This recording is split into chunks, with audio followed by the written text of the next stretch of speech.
exemplar material for concept art. So let's take a look. So click on that. Okay, so you can read the proposal unless it's a little bit blurry on screen. Let's just stop that for a second. So if you are doing concept art, remember how important the proposal is. So you don't need to write it until you have a little bit of an idea. So at times, some of you may decide, and my map would be important initially. This doesn't say too much, if I'm honest. It's quite nicely laid out, but there isn't a lot in there. But it was probably enough for her to really kind of get going. But you may decide that mood boards would be supportive to make a decision on what genre you're picking, and even help you kind of pick what type of game it will be in the era, the environment, etc. So you just need to think about those different elements. Writing a synopsis is also incredibly important.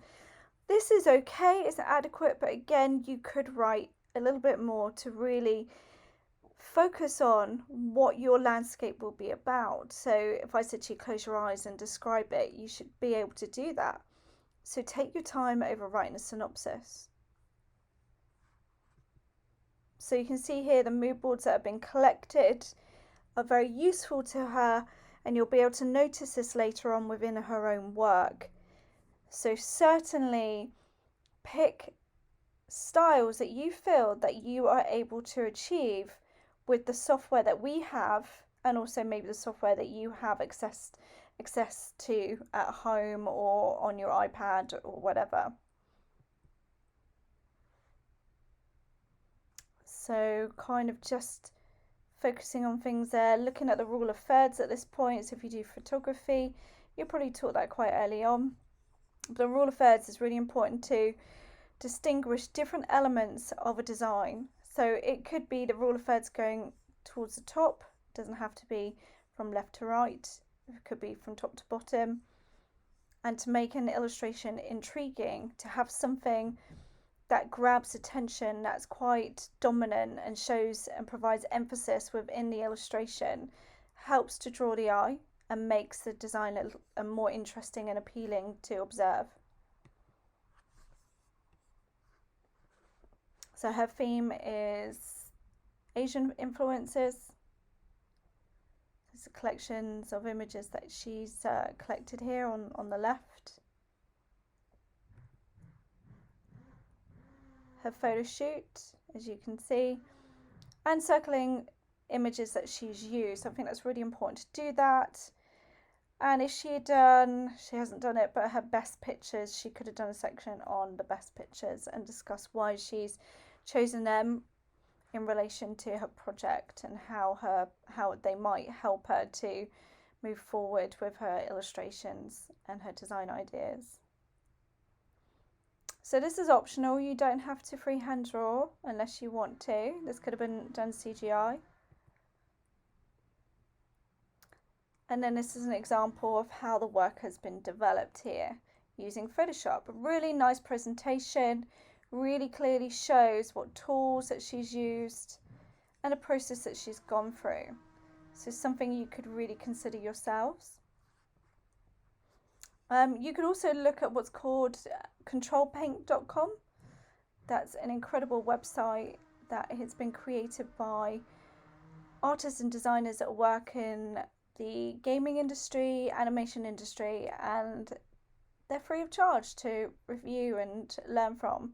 And there's lots of them on there that will massively help you. Make sure the type size is consistent. There's a little bit off there, but it's not too much of a problem. So she started to investigate colour, lighting, collecting vegetation to make some of her brushes from. So she's really planning ahead, and then she's showing how she's using these to create this bush. It's a really nice piece of work. Sure, she probably could have put a few more tools that maybe she's used. So I reckon she probably would have changed the colour quite a bit, rotated the brush. But anyway, there we go.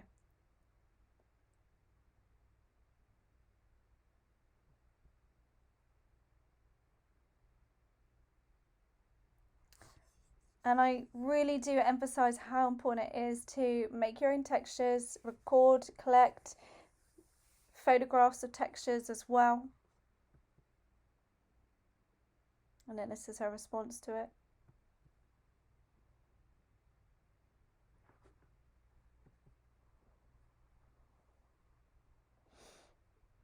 And then she's actually getting into the project a little bit more. All that work was more experimental at that point.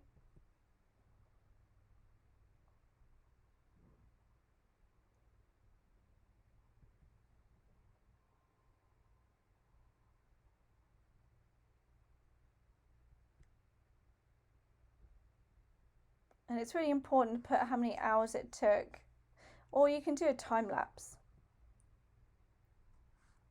So colour variation does stand for a little bit of development, but not for everything. But you'll see that that building is developed a bit more later on. Another photo shoot. So don't just rely on your first photo shoot. You may need to go out and take 2 or 3 just to really help broaden your ideas and your developed or experimentational pieces.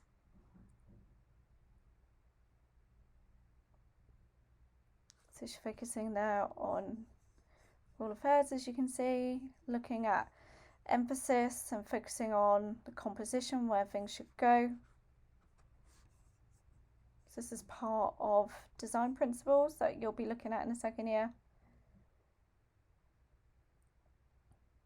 Some tutorials that are helping her to learn, and this comes under contextual influences. Put them in, whether you've looked at YouTube, controlpaint.com, or on Google.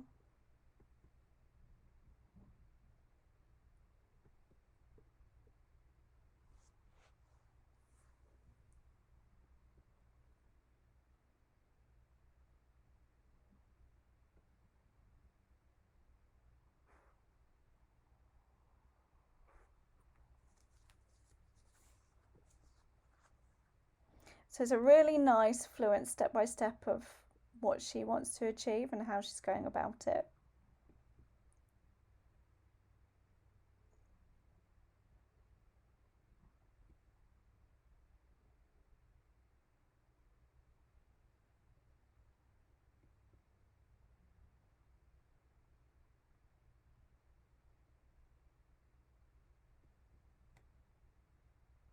You can see there's a bit of a jump from here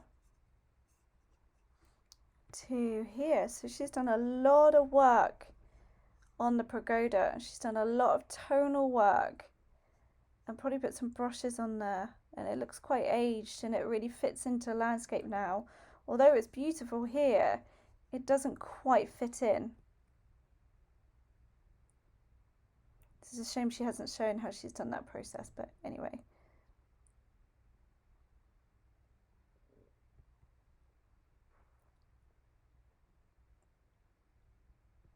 So this isn't too far off fine art if you really look at it. It's just she's using Photoshop and she's using a design tablet rather than a paintbrush. And paints, obviously.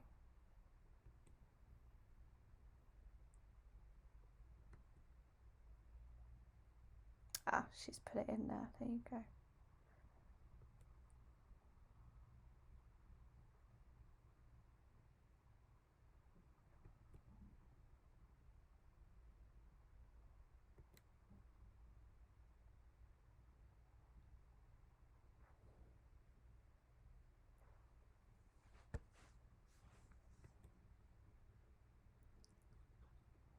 So this is another design idea.